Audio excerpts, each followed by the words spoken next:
founding president of the Hispanic Federation, and the father of Hamilton's creator and star, Lin-Manuel Miranda. We say that because both you, Luis, and your son have gone back often to try to work on recovery efforts. You're trying to do the best you can. We know that you were there this summer with your son to announce a new multi-million-dollar fund to help boost the arts on the island. So let me ask you this. You just heard in that story from Gabe Gutierrez, a man who still doesn't have his power back. Who or what is to blame?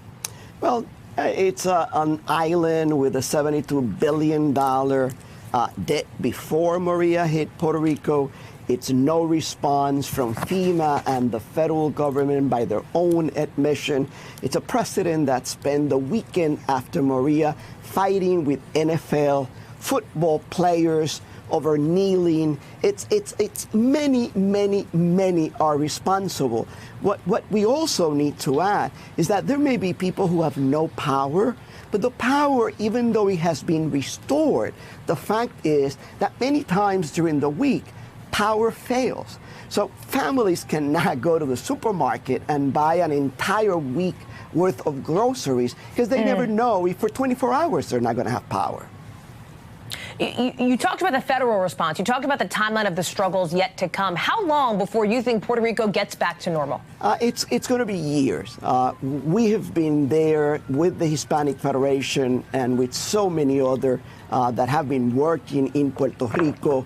We're taking Hamilton now in January. Yeah. My son just dropped another song today with artists from Puerto Rico, and we're going to protest. On Saturday, we're going to be in Mar-a-Lago, reminding the president that the job is still not done. Everything in his head, he thinks he did something.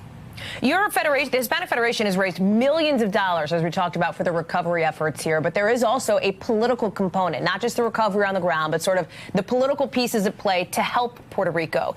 You have the governor, Richard Rossello, asking President Trump to now consider statehood, right? He made the case this morning on this network. I want to play it for you.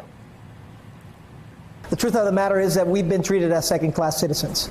The only reason why the recovery was different in Texas, Florida, and in Puerto Rico is because Puerto Rico is a colonial territory of the United States. The people of Puerto Rico have chosen statehood twice in the past 6 years. So it's also a matter of democracy and of human rights and democratic rights. Do you believe that people in Puerto Rico want statehood? Do you see that happening sometime in the near future here from the political perspective with Governor Ricardo Rossello there? I believe that the governor wants statehood. The people of Puerto Rico want a normal life again and want the federal government and everyone who can help to help so that Puerto Rico can be a normal place again.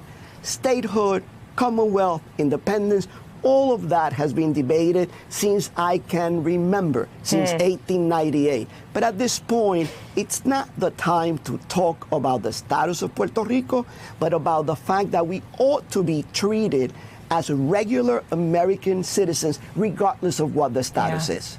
Some of the people who live in Puerto Rico, about 200,000 of them, have actually left the island. They've gone back to the mainland here. Do you see that affecting politics here on the mainland? Do you see them registering to vote, actually making their voices heard?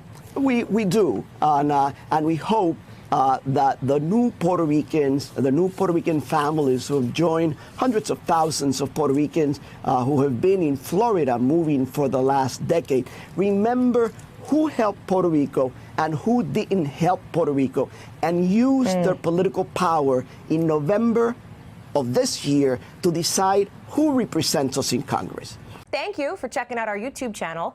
Why don't you subscribe? It's really easy. Just click on that button down there. And for more news from MSNBC, click on any of these videos here for the latest interviews and highlights. You can get more videos from MSNBC with our newsletters. Head over to msnbc.com/newsletters to sign up.